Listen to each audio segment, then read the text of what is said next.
এবং শুধু আজ নয়, বারে বারে আমাদের কেন জমায়েত হতে হচ্ছে সে কথা আমরা সবাই আজকে ভালো মতনই জানি। তার একটাই কারণ, আমাদের কাঙ্ক্ষিত বিচার আমরা কিছুতেই পাচ্ছি না। আমাদের রাজ্যের নাম পশ্চিমবঙ্গ।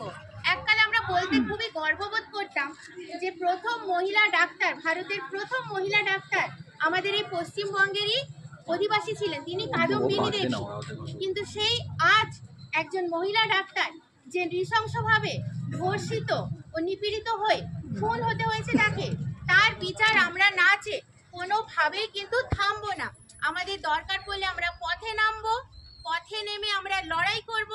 দরকার পড়লে আমরা মাতঙ্গিনী হাজরা কিংবা আরো অন্যান্য শহীদের মতন সামনে থেকে সবার কাছ থেকে আন্দোলনের যে লড়াই বিচার সেটা আদায় করেই ছাড়বো।